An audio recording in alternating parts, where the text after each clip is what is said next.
بسم الله والصلاة والسلام على رسول الله. النهاردة 22/1/2025.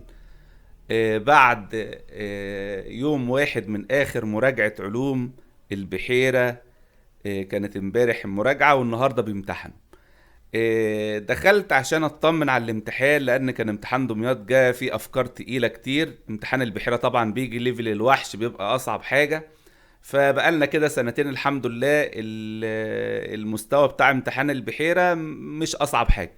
يعني في دلوقتي الناس بقت بتعلي عليه، يعني دمياط اصعب منه بكتير. فبنطمن ان طلابنا الحمد لله حلوا وكده، والامتحان جه من اللي احنا قلناه بالظبط. فلما دخلت لقيت رسالة، يعني من روعتها قلت لازم اسجلها. الرسالة جاية لي من أستاذة مها عز الدين أم مروان. طبعا دخلت على الأكاونت لقيت الأستاذة من المعادي من القاهرة، مدرسة يعني في مدرسة الفتح الخاصة.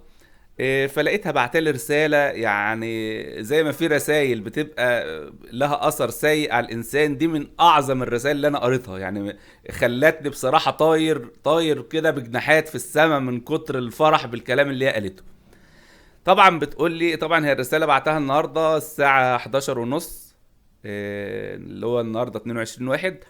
قالت: السلام عليكم، انا عملت بحث على جوجل عشان اقدر اوصل لصفحه حضرتك واشكرك واقول لك اني بدعي لك انا وابني من امبارح دعاء كتير، ربنا يبارك لك ويرزقك خير الدنيا والاخره، جزاك الله خير. جزانا واياكي يا استاذه مها. انا من سنتين بنتي كانت في تالتة اعدادي، وحضرتك لقيت ملزمة العلوم نازلة مسروقة على جروب ما وصورتها رديئة جدا وشايلين اسم حضرتك. وانا كنت نفسي اوصل للملزمة الاصلية، وبالصدفة لقيت حضرتك كاتب في التعليقات على الملزمة المسروقة، ما معناه انك مش مسامحهم على سرقة مجهودك. والدليل انك صاحب الملزمة ان عندك الملزمة الاصلية ملونة وواضحة، واللي محتاجها انك تبعتها له. وبالفعل انا رديت على حضرتك وطلبت الملزمة PDF وذاكرتها لبنتي وقفلت الامتحان بفضل الله. ثم حضرتك طبعا لحد هنا بس. الموقف ده نفسه من 3 سنين، والله انا ما فاكره. سبحان الله، يعني ربنا سبحانه وتعالى بيقول احصاه الله ونسوه. في حاجات كتيرة خير الإنسان بيعملها بينساها، وساعات الإنسان بيعمل شر وبينساه. ربنا يا رب يجعلنا دايما إن الذكرى بتاعتنا تبقى خير دايما. فالموقف ده والله أنا ما أنا فاكره أصلا، ولا فاكر اللي حصل ده من 3 سنين. يعني مش جاي على بالي خالص حاجة شبه كده حد. فالأستاذة بتحكي موقف إن من 3 سنين. المهم بتقول والدليل انك صاحب الملزمه ان عندك الملزمه الاصليه واضحه، وبالفعل رديت على حضرتك وطلبت الملزمه وذاكرتها لبنتي وقفلت الامتحان بفضل الله ثم حضرتك. الفضل لله وحده يا استاذ. وامبارح واحنا بنذاكر العلوم انا وابني بعد ما رجع من مراجعه سنتر ظلت 5 ساعات. طبعا هنا في ملحوظه برضو، في بعض المدرسين بيدي مراجعه 5 ساعات. الطالب لو طالب ثانوي حتى ما استحملش 5 ساعات. انا اقصى مدة مراجعة بتبقى عندي ساعتين. الموضوع مش بكتره. طبعا حتى بص هي هتكمل تقول ايه. قالت ظلت 5 ساعات ومعاه ملزمة مش قادرة اعلق على مدى سوءها، انها ملزمة سيئة يعني. وابن راجع لا فاهم ولا عارف اللي اتشرح ولا عارف يلم المنهج ازاي.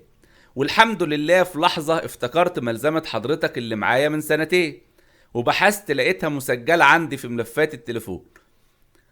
طبعتها بسرعة وقعدت أذاكر لابني وحفظها له وسهرنا لحد لما خلصناها. والحمد لله بفضل الله ثم حضرتك لتاني مرة الامتحان ما يخرجش عن ملزمة.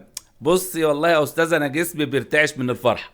يعني ربنا يبارك لك كده زي ما فرحتيني على الصبح، وزي برضو امتحان البحيرة ما فرحنا ان هو الحمد لله جه كويس. فبتقول ان قعدت سهرنا لحد لما خلصناه والحمد لله بفضل الله ثم حضرتك. الفضل الله وحده يا استاذه. مره لتاني مره الامتحان ما يخرجش عن الملزمه. ربنا يتقبل دعائنا لحضرتك ويجعله في ميزان حسناتك يا رب، جزاك الله خير. جزانا واياك يا استاذ. ملحوظا انا الحمد لله فاهمه في المنهج وبذاكر معاهم لان مدرسه رياضيات، ربنا يبارك في حضرتك. يا ريت لو حضرتك بتعطي دروس اونلاين لاي مراحل اعدادي او ثانوي او ابتدائي تعرفنا. هو انا فعلا بدي حاليا معايا ابتدائي رابعة واولى اعدادي لطلبة من دبي مش من مصر، بس مصريين يعني. فطبعا رسالة يعني فرحتني فرح غامر، يعني ربنا يا رب يبارك لك يا أستاذة مها زي ما فرحتينا كده في الصباح الجميل ده. ودي رسالة كان لازم تتسجل يا جماعة، ما ينفعش انها كده ايه تعدي كده، لازم الرسالة ديت تتسجل. وانا بشكر حضرتك جدا على الرسالة الرائعة ديت، وجزاك الله كل خير.